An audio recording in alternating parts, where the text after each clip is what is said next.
परम शांति। अभी मैं ग्रेट ग्रेट ग्रेट ग्रेट माना G4 यूनिवर्स के बारे में बताऊंगा। तो ये G4 का यूनिवर्स आपको शायद व्हाट्सएप में मिल गया होगा। तो G4 का जो यूनिवर्स है उसके अंदर G3 अनंत यूनिवर्स घूम रहे हैं उसके अंदर।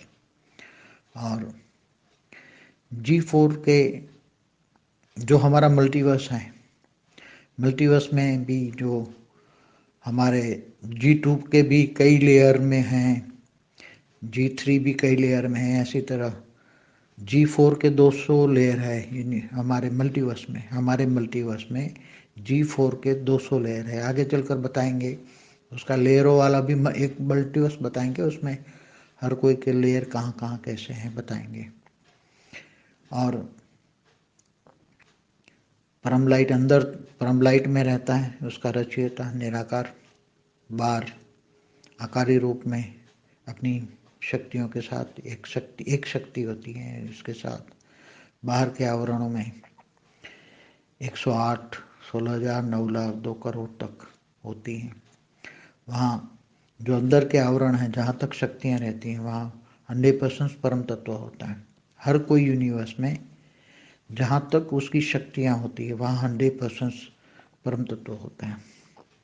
बाकी जहाँ जैसे परम महाविष्णु, परम महाब्रह्मा रहते हैं, वहाँ तक आते आते 50% तीन तत्व, 50% परम तत्व ऐसा रहता है। बाहर के 6 आवरणों में ना के बराबर हल्की क्वालिटी का परम तत्व रहता है।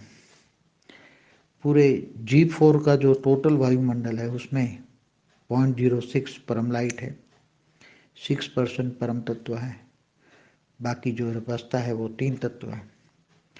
तो 3 तत्वों में भी जो होता है उसमें कोई भी हो, चाहे परम तत्व हो चाहे 3 तत्व स्थूल तत्व हो, उसका रेशियो हमेशा 80% आकाश तत्व होता है, 10% वायु होता है और 10% अग्नि होता है।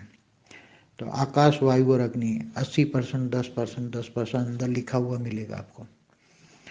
और अंदरों के जो आवरण होते हैं, जो अंदर जो लेयर होते हैं अंदर, उसमें ज़्यादा पावर होता है। बाहर आते आते परम तत्व की क्वालिटी कम होती है।